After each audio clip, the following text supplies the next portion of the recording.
There's no feeling more intense than starting over.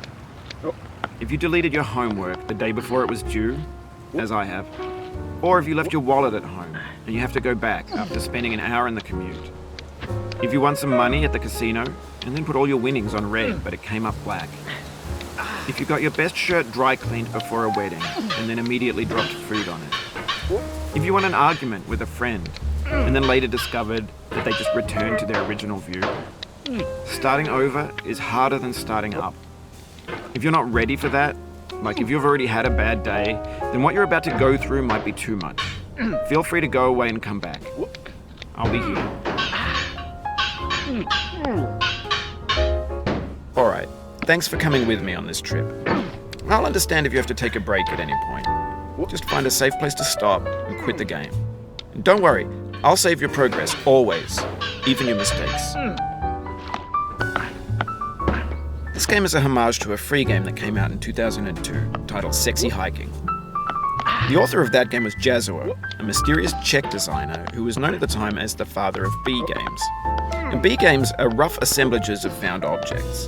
Designers slap them together very quickly and freely, and they're often too rough and unfriendly to gain much of a following. They're built more for the joy of building them than as polished products. In a certain way, Sexy Hiking is the perfect embodiment of a B game. It's built almost entirely out of found and recycled parts, and it's one of the most unusual and unfriendly games of its time. In it, your task is simply to drag yourself up a mountain with a hammer. And that act of climbing, in the digital world or in real life, has certain essential properties that give the game its flavor. No amount of forward progress is guaranteed. Some cliffs are too sheer or too slippery. And the player is constantly, unremittingly in danger of falling and losing everything. Anyway, when you start Sexy Hiking, you're standing next to this dead tree that blocks the way to the entire rest of the game. It might take you an hour to get over that tree, and a lot of people never got past it. You prod and you poke at it, exploring the limits of your reach and your strength, trying to find a way up and over. And there's a sense of truth in that lack of compromise.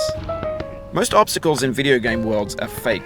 You can be completely confident in your ability to get through them once you have the correct method or the correct equipment or just by spending enough time. In that sense, every pixelated obstacle in Sexy Hiking is real. The obstacles in Sexy Hiking are unyielding, and that makes the game uniquely frustrating. But I'm not sure Jazzuo intended to make a frustrating game. The frustration is just essential to the act of climbing, and it's authentic to the process of building a game about climbing. A funny thing happened to me as I was building this mountain. I'd have an idea for a new obstacle, and I'd build it, test it, and it would usually turn out to be unreasonably hard. But I couldn't bring myself to make it easier. It already felt like my inability to get past a new obstacle was my fault as a player rather than as a builder. Imaginary mountains build themselves from our efforts to climb them, and it's our repeated attempts to reach the summit that turns those mountains into something real. When you're building a video game world, you're building with ideas, and that can be like working with quickset cement. You mold your ideas into a certain shape that can be played with, and in the process of playing with them, they begin to harden and set until they're immutable, like rock. And at that point, you can't change the world, not without breaking it into pieces and starting fresh with new ideas. For years now, people have been predicting that games would soon be made out of prefabricated objects, bought in a store and assembled into a world. And for the most part, that hasn't happened, because the objects in the stores are trash. I don't mean they look bad or that they're badly made, although a lot of them are. I mean they're trash in the way that food becomes trash as soon as you put it in the sink. Things are made to be consumed and used in a certain context, and once the moment is gone, they transform into garbage. In the context of technology, those moments pass by in seconds. Over time, we've poured more and more refuse into this vast digital landfill that we call the internet. It now vastly outnumbers and outweighs the things that are fresh and untainted and unused. When everything around us is cultural trash, trash becomes the new medium, the lingua franca of the digital age. And you can build culture out of trash. But only trash culture. B games, B movies, B music, B philosophy. Maybe this is what digital culture is. A monstrous mountain of trash, the ash heap of creativity's fountain. A landfill with everything we ever thought of in it. Grand, infinite, and unsorted. There's 3D models of breakfast, Gen X's fanfic novels, scan magazines, green screen Shia LaBeouf, banned snuff scenes on LiveLeak. Facebook's got lifelike bots with unbranded adverts and candid shots of Kanye and Taylor Swift mashups, car crash epic failed GIFs, Russian dashcam vids, discussions of McRibs, discarded, forgotten, unrecycled, muddled, rotten, untitled. Everything's fresh for about 6 seconds, until some newer thing beckons, and we hit refresh. And there's years of persevering, disappearing into the pile, out of style, out of sight. In this context, it's tempting to make friendly content that's gentle, that lets you churn through it but not earn it. Why make something demanding if it just gets piled up in the landfill, filed in with the bland things? When games were new, they wanted a lot from you. Daunting you, taunting you, resetting and delaying you. Players played stoically. Now everyone's turned off by that. They want to burn through it quickly. A quick fix for the fickle, some tricks for the clicks of the feckless. But that's not you, you're an acrobat. You could swallow a baseball bat. Now I know, most likely you're watching this on YouTube or Twitch, while some dude with 10 million views does it for you. Like a baby bird being fed chewed up food. That's culture too. But on the off chance that you're playing this, what I'm saying is, trash is disposable, but maybe it doesn't have to be approachable. What's the feeling like? Are you stressed? I guess you don't hate it if you got this far, feeling frustrated. It's underrated. An orange is sweet, juicy fruit locked inside a bitter peel. That's not how I feel about a challenge. I only want the bitterness. It's coffee. It's grapefruit. It's licorice. It feels like we're closer now. Composer and climber, designer and user. You could have refused, but you didn't. There was something in you that was hidden, that chose to continue. It means a lot to me that you've come this far, endured this much. Every wisecrack, every insensitivity, every setback you've forgiven me is a kingly gift that you've given me. We have the same taste, you and I. It's not ambition.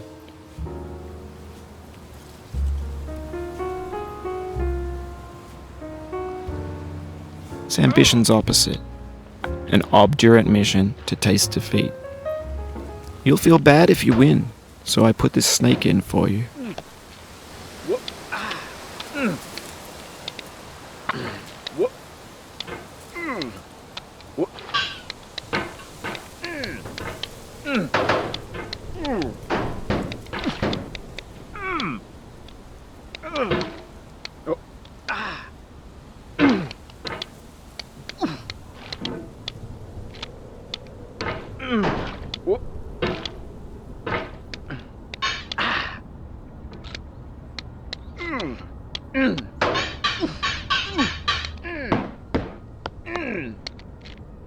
Oh, you just lost a lot of progress.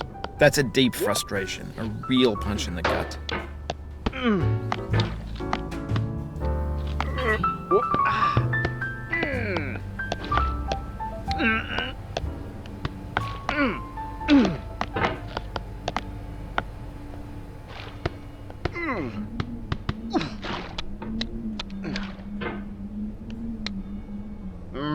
Oof, sorry about that. Oh, it happened again. Keep on trying, don't let it get to you.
This thing that we call failure is not the falling down, but the staying down.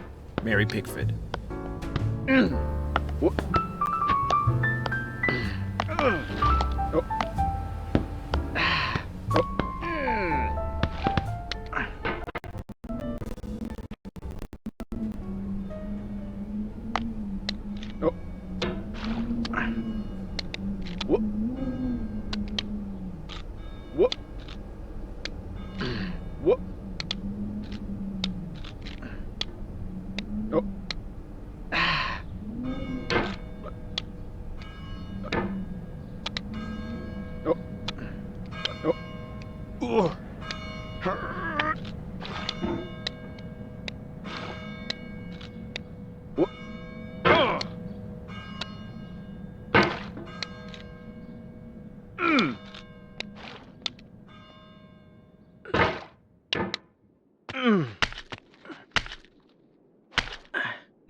Get nasty over there, boy.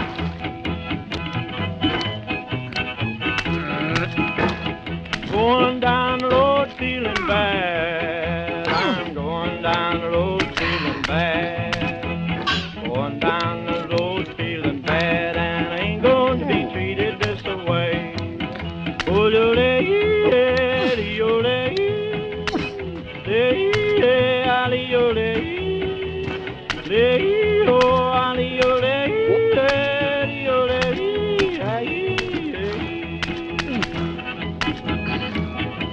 them blues there, boy, playing.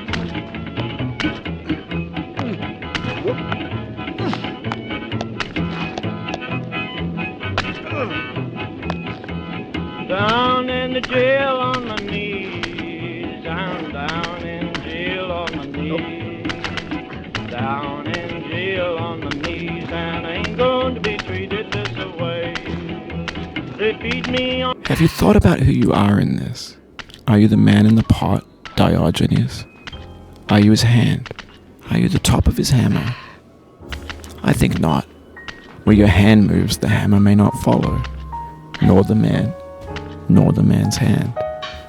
In this you're his will, his intent, the embodied resolve in his uphill ascent. Now, you've conquered the ice cliff, the platforms, the church, and the rectory, the living room and the factory, the playground, the construction site, the granite rocks, and the lakeside. You've learned to hike. There's no way left to go but up, and in a moment I'll shut up. But let me say, I'm glad you